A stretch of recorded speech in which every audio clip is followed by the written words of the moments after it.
Saxon Algebra 1, Lesson 119. Dun, da, da, da, da, da. Second to last lesson for the entire year. And I'm just going to give you a big fat spoiler right now. Lesson 120, I don't really care about. This one, however, is a gem. We are going to talk about the quadratic formula. And if you asked me the single most important part of algebra in high school, what college math teachers expect their students to know, this is tied. This is tied with the equation of a line, y equals mx plus b, for the most important thing. So we're going to spend plenty of time next year working on this, but John wants to give you a peek at it. It's a trailer, let's say. Let's call it a trailer. It's going to tempt you and draw you in so that next year when we come back to it, you'll be like, oh, right, I remember this. All right, we said that there are these things called quadratic. My dryer's squeaking today, sorry. Equations. They have a standard form. I'm just trying to give you a little bit of a place in your brain to put this. And it looks like this.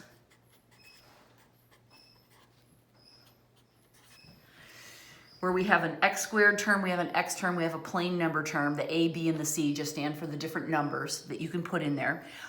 We can talk about them as expressions, but we're advanced to the point that we talk about them as equations, and we know that we can solve for x, right?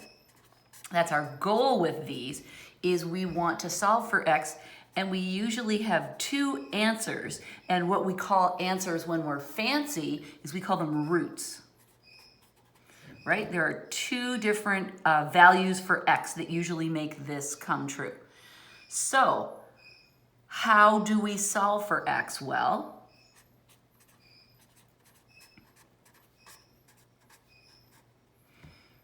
the first way we learned is by inspection, right? I've given you this speech before.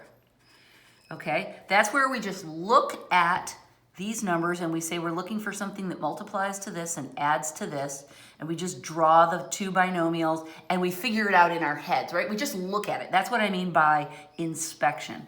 The second way, which we learned in the last lesson, was it 118? Let me just look. Quite sure that it was. Yeah, 118 was completing the square. I can hear you groaning. I can see your eyes rolling. Yes, I can. Completing the square is this long multi-step process that allows us to rearrange the numbers, add in a little something special that quote unquote completes the square, and then solve it from there. It works every time. This only works when we have integers for solutions because our brains cannot conceive of wacky fractions and radicals in our answers. You can't just look at it and sort that mess out. So completing the square works all the time. But here's what happened. Mathematicians figured this out. They knew how to do it, but they said, man, this is a lot of steps. This is a lot of drama. This is a lot to remember. What if there was an easier way? Could we make an easier way? So, they came up with something called the quadratic formula. This also works every time. And what it does is it basically zaps you through all of the steps for completing the square and takes you right to the answer. So it's cool in that respect. You can see it as a big shortcut, right? Here's, if you imagine, like, here's a garden with a maze in it. And here you are at the start and you have to come out to the finish, right? And it's a big maze that goes all around. These are all the steps of the quadratic, of completing the square. The quadratic formula says, let's just cut to the chase. Let's just go to the very end, okay? So that's the idea behind it. It was developed in, the 1800s, I believe, by a Persian dude. It was partially developed. Okay, his name, let's see if I can remember all the parts of it. Musa ibn, it's longer than this. It's Muhammad, blah, blah, blah, blah, blah. Let me just give you the last part of it. I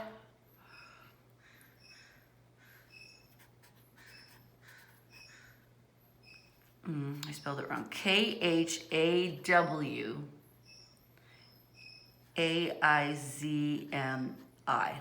Musa al-Kazwami, something like that. He was Persian. But here's the problem with his solution. With his, you could only find one root. And we said that quadratic equations typically have two roots. Okay, so that's not that cool. I mean, it's cool, but it's not cool enough. So in 1594, a guy with a much more pronounceable name called Simon Stevin, he developed the full quadratic formula as we use it today. We're going to talk about how he came up with it, but first I want to show you what it is. And this is, I want you to memorize this so hard. Minus b plus or minus the square root of b squared minus 4ac. There it is. Thank you, Simon. Okay. Minus b plus or minus the square root of, and all of this is in the square root house, b squared minus 4ac, and then the whole thing is over 2a. Okay, memorize it, burn it into your brain, you'll never regret it. This a, b, and c business, see, there's two a's, there's two b's, and there's one c. Those match up to the a, b, and the c in the original quadratic equation, okay? So that's kind of cool. Now I have to tell you a random story. Once upon a time when I was teaching this class to students, let's see, these are the students that graduated from high school in 2009. So these people now are 28, 29 years old. There was one of them named Zach, one of the Cranny family, who feature quite heavily in my math lore stories. He was one of those kids who loved to draw on whiteboards, and this was when we were meeting at the school that is now Edmonds Heights, and we met in a classroom that had a big whiteboard up on the wall. And he was drawing on the whiteboard, as one does, and he drew this really cool picture of a fire-breathing dragon, which was kind of his thing at the time. It was this really cool detailed dragon. He used all the different colors. It was awesome. And he had this big flame of fire, like a giant fireball coming out of his mouth, and like, pretend this is the dragon. I'm not going to draw a dragon, but pretend this is the dragon, right? Mine looks like a sock puppet. And then he had this big, beautiful thing of red and orange flames coming out of his mouth. But to me, it looked like a speech bubble. And the students had been in there before I got there, goofing around and drawing on the board. But when he came in, I saw this big bubble. And to me, it looked like a cartoon bubble, you know how, like this kind of a thing? It reminded me of that, how it was coming out of his mouth. And I said, but what is the dragon saying? And without a single word, Zach did this.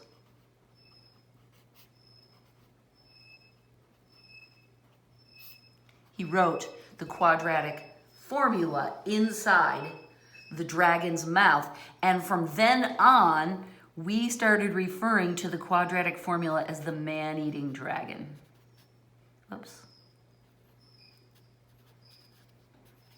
So, I have a habit of referring to the quadratic formula as the man-eating dragon. Here's the story why. When you hear me talking about the man-eating dragon, just insert in your brain quadratic formula. She's talking about the quadratic formula.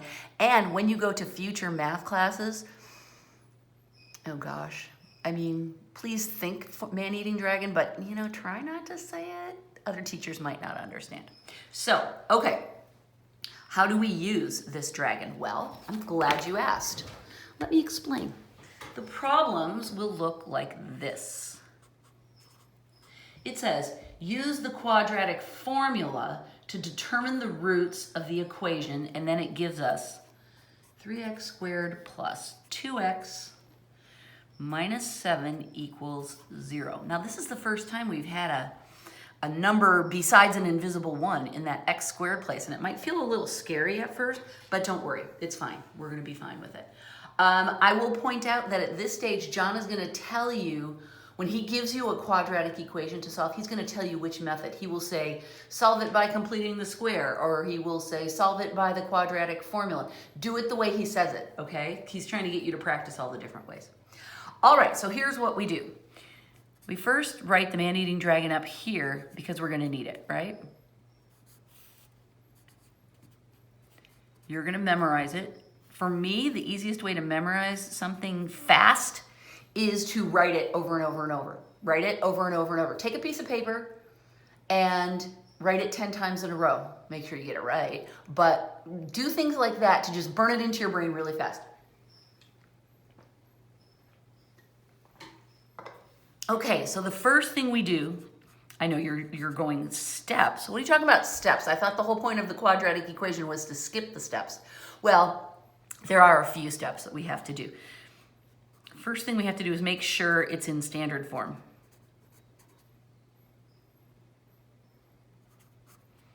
Okay, if John messes this thing up, then we're in trouble. But okay, ax squared plus bx plus c, it can be a minus, that's fine, equals 0. Okay, check. 2.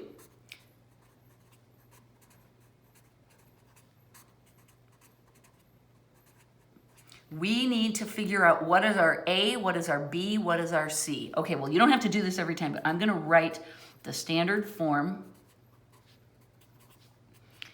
of the equation here. That will help me identify what is the A and the B and the C. So then I write A equals 3, B equals 2. See, I'm just going up. A equals 3, B equals 2, C equals minus 7. Yes, the sign is a part of the value. These guys are both positive, so I didn't have to write that. But make sure you're super clear on where you have a negative, because negatives matter. Okay. Third step is the last one. Plug in and solve.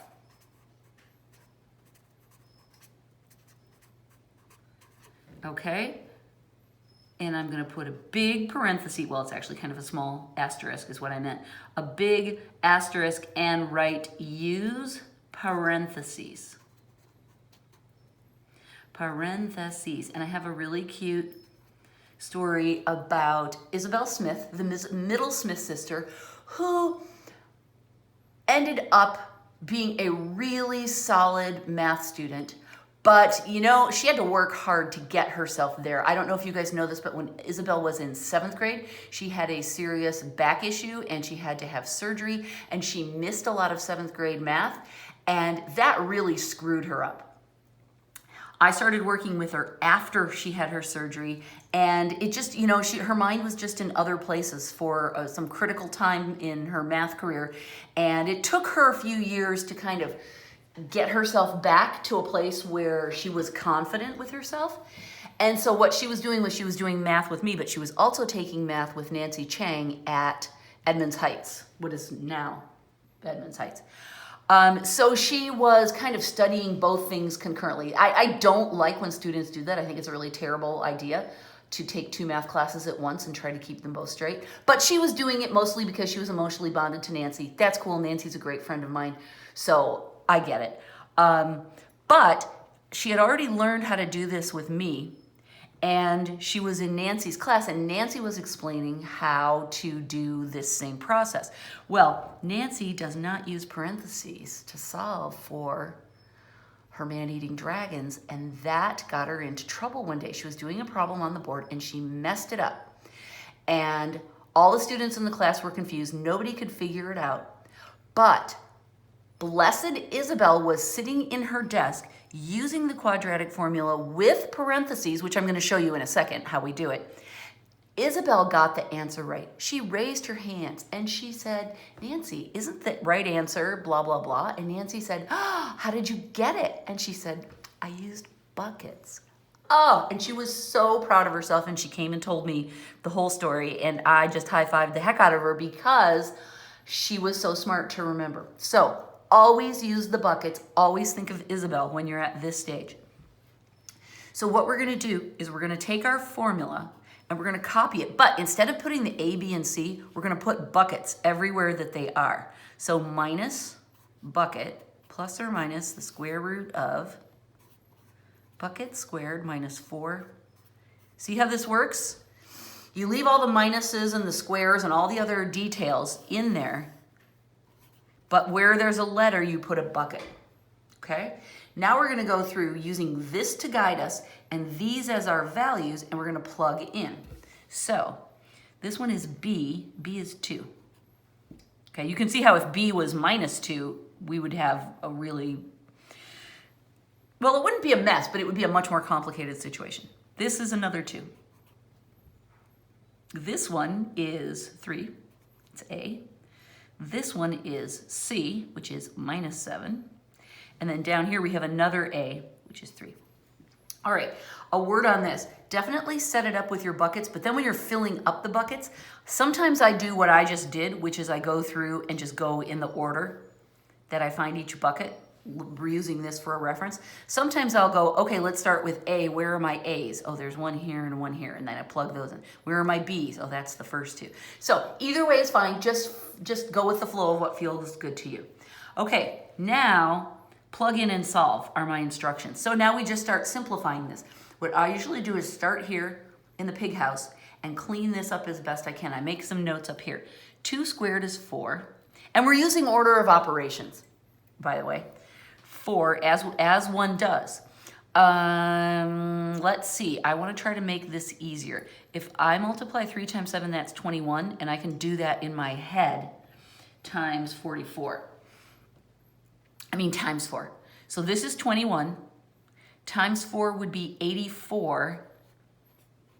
But this is going to be a positive. These two are going to go together, so that becomes a positive. So the pig house narrows down to 88. So now I'm going to take another shot at this. This is minus 2 plus or minus the square root of 88 over 6. Okay, that looks really good. That's a huge jump forward. However, I have a feeling we can break down this 88. Don't you think there's probably some matching pigs in there? Let's see. I know it's 11 times 8, so I'm going to do that first. 11's a dead end, so I can't do anything more with this. But this, I don't even have to break it down. I know it's 2 times 2 times 2. So I'm going to pull this pair of pigs out, and then this and this will be left inside. A pair of pigs on the inside is equal to 1 wolf on the outside. So this becomes minus 2 plus or minus 2, that's the pair of pigs jumping out, times the square root of, this is what's left, 22. Over 6. Okay, that looks really good. But I notice that I've got a 2 here, a 2 here, and a 6, which is 2 times 3. I think I can factor a 2 out of every term and simplify this a little bit. So I'm going to do this the painstaking way.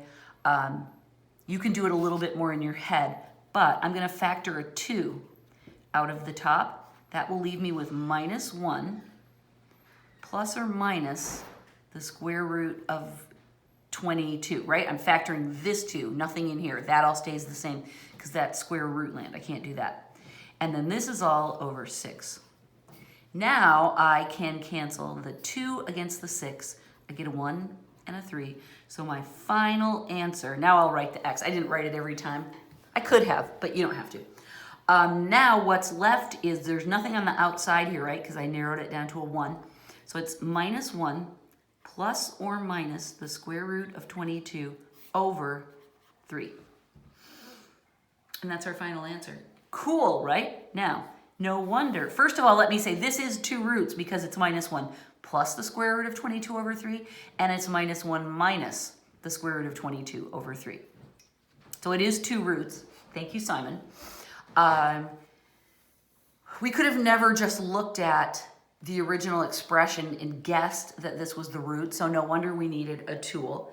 And while this still has a lot of steps, the main thing you need to know in order to use the quadratic formulas. You just have to know what the formula is, and then we're just plugging in and solving. It's not that big of a deal, right? This is just a little bit of cleanup operations at the front, or prep ops, I guess you would say, and then we plug in and solve, all right? So that's our first example. Let's do another one. There are a total of 3.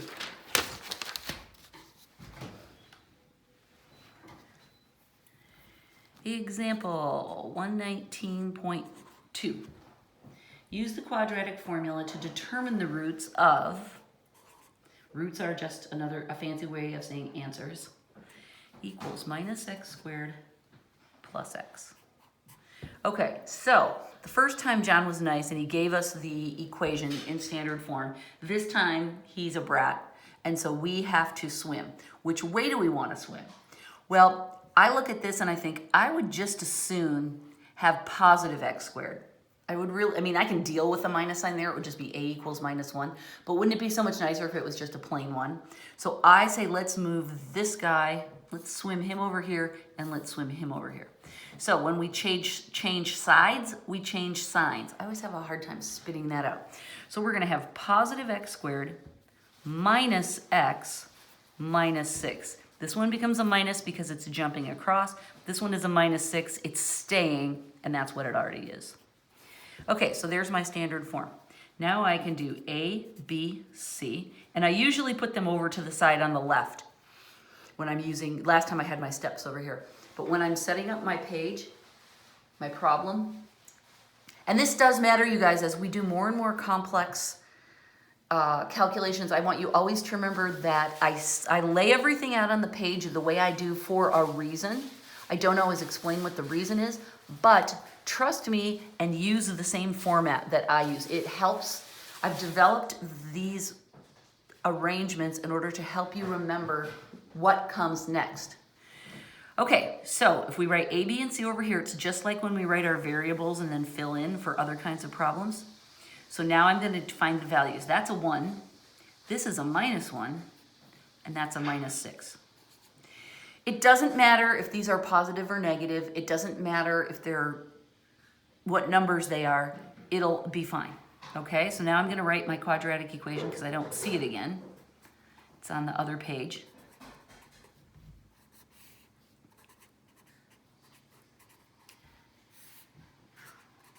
Okay, there it is. Now I set it up again in buckets.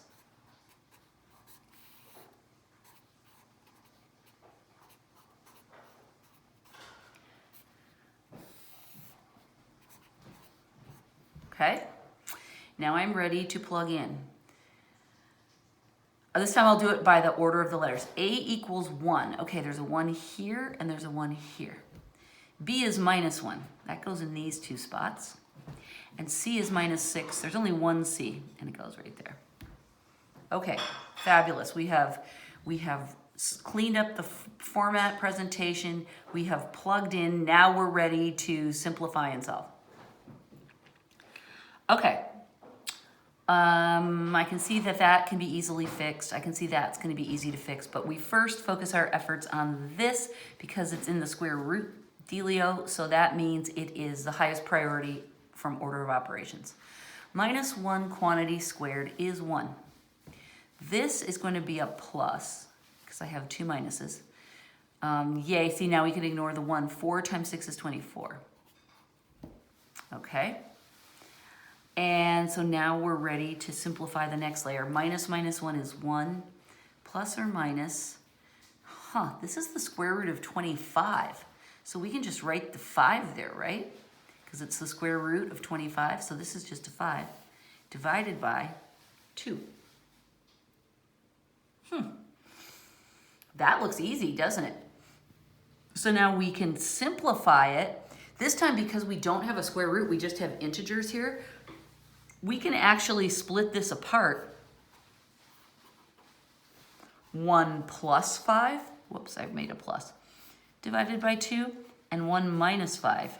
Divided by 2. See how I took this plus and minus and separated it out, copying the numbers the same? 1 plus 5 is 6 over 2. That equals 3. And 1 minus 5 is negative 4 over 2, so this equals minus 2. So it looks like what we're saying is that the answer is 2 integers. What does this mean? This is a really easy looking answer. What that means is that if we go all the way back up here to where we first started, we had it in standard form, we look at that and go, oh, we could have solved this by inspection, couldn't we? Because it would be x, let's see, it would be minus 3 and x plus 2 equals 0, right? We could have solved this by inspection.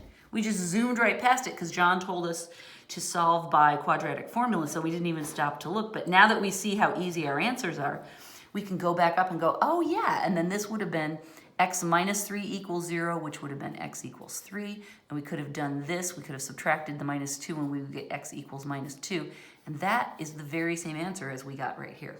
So what this proves to us is that the quadratic formula works for all types of solutions. Factoring by inspection is kind of a rare animal once we get into these a little bit more. It's only for the easy answers, but quadratic formula works for everything. So that's the fun little lesson there. Okay, one more. Ready? I'm flipping. Example 119.3.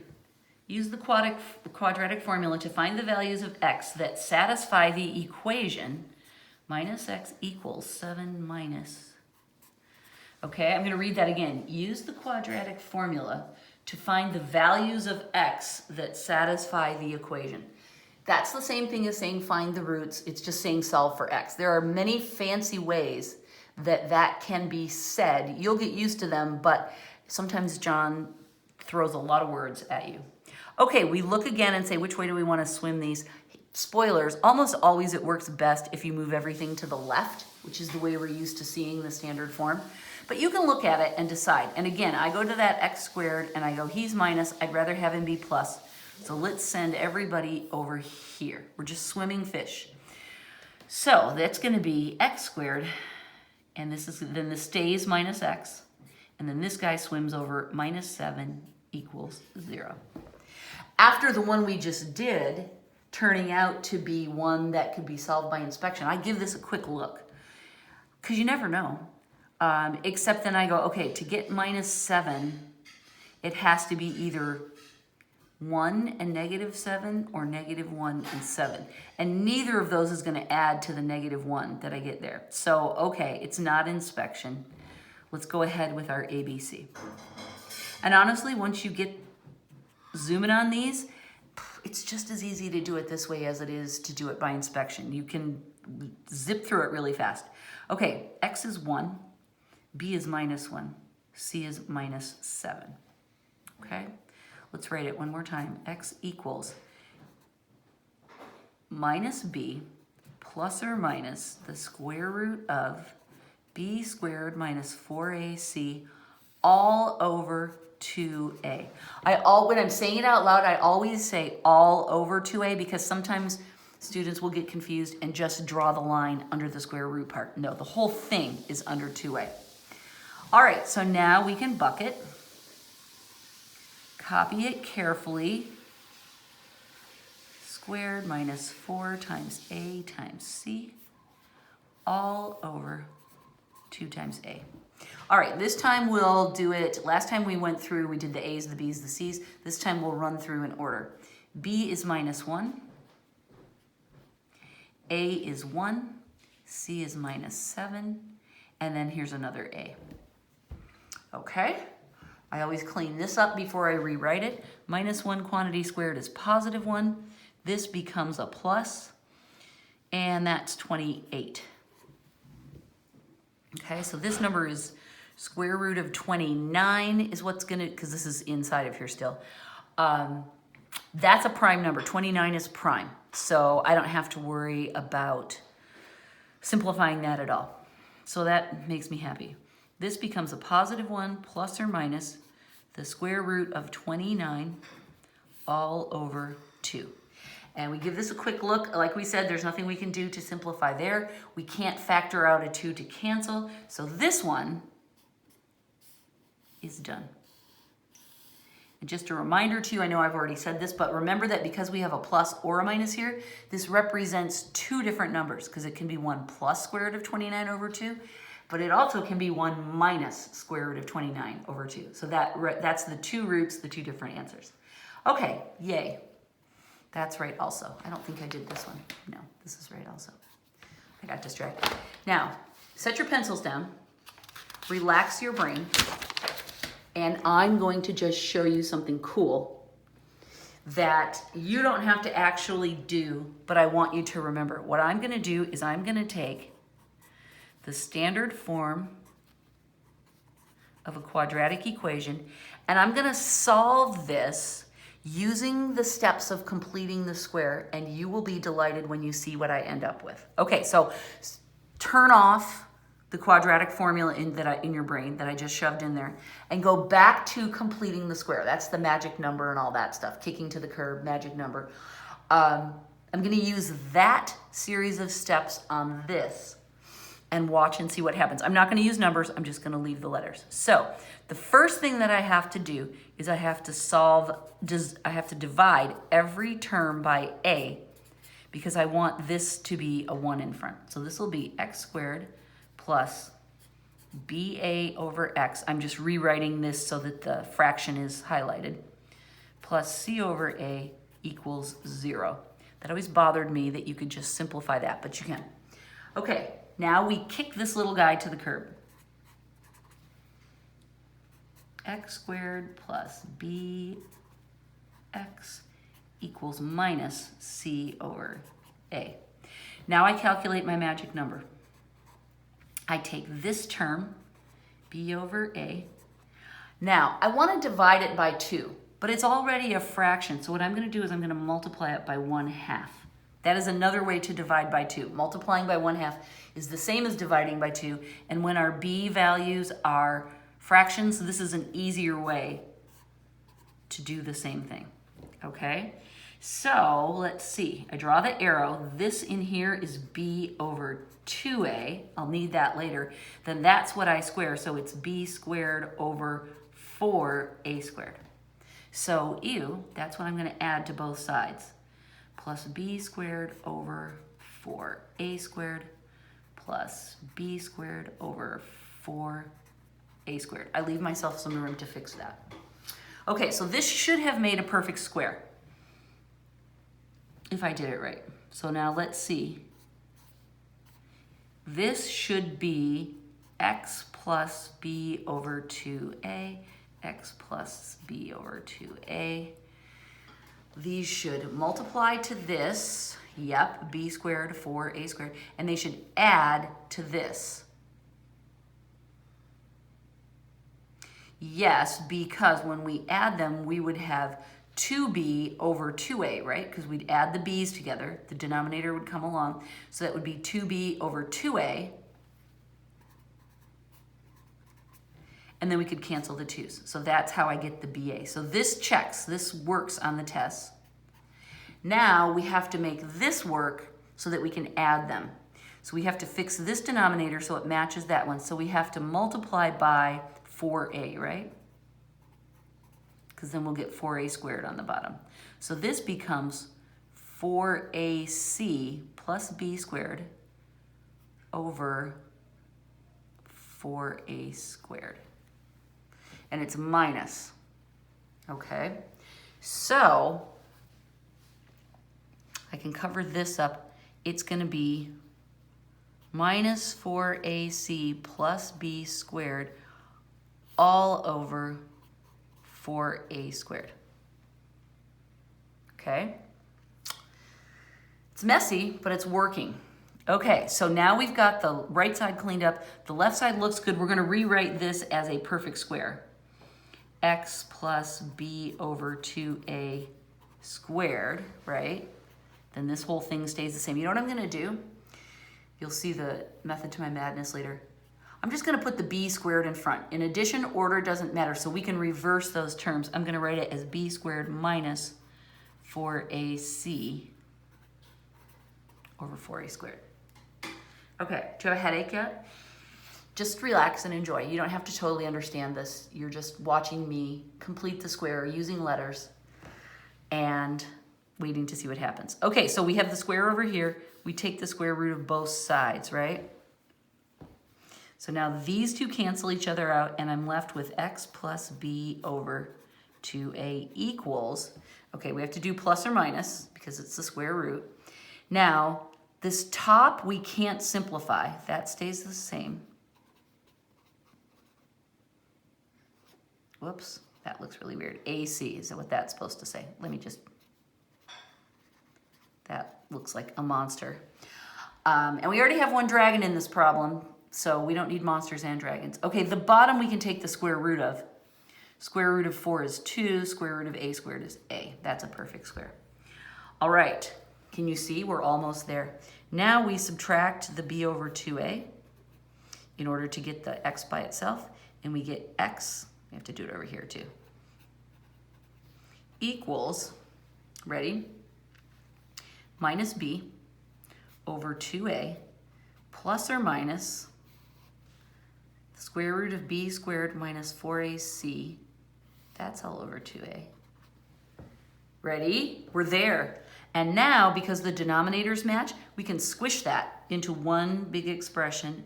X equals minus b plus or minus the square root of b squared minus 4ac all over 2a.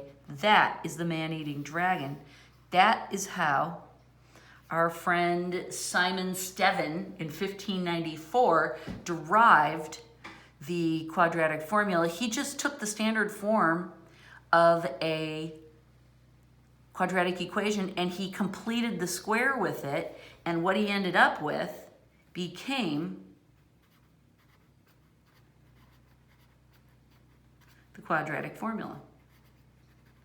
And he said, there you go. Now, all you have to do is take your A, B, and C and plug it in, because I've already done the heavy lifting for you. And if you just memorize this, you don't have to complete the square, because this formula is the shortcut to the answer. So that is a little tried and true fun fact demonstration for you. Next year when I do not expect you to know how to do this now. I just want you to know that this is what happens when you complete the square using a quadratic equation. Next year, you will practice doing this yourself. You already know how, but it's just a lot to suck in. So when you use the quadratic formula, you're just completing the square with a shortcut. All right, so that is why, flip back to my original page. That is why, even though we consider them two different methods to solve for x, they are two ways of saying the same thing, right? Completing the square is going through the maze, and quadratic formula is knowing the secret shortcut, so you don't have to go through all the steps. Okay, lesson 119. As far as I'm concerned, you guys, we are done. That is it. We're gonna do lesson 120. It's a throwaway. I promise you it's not gonna be on the test. This will be on the test. Good luck.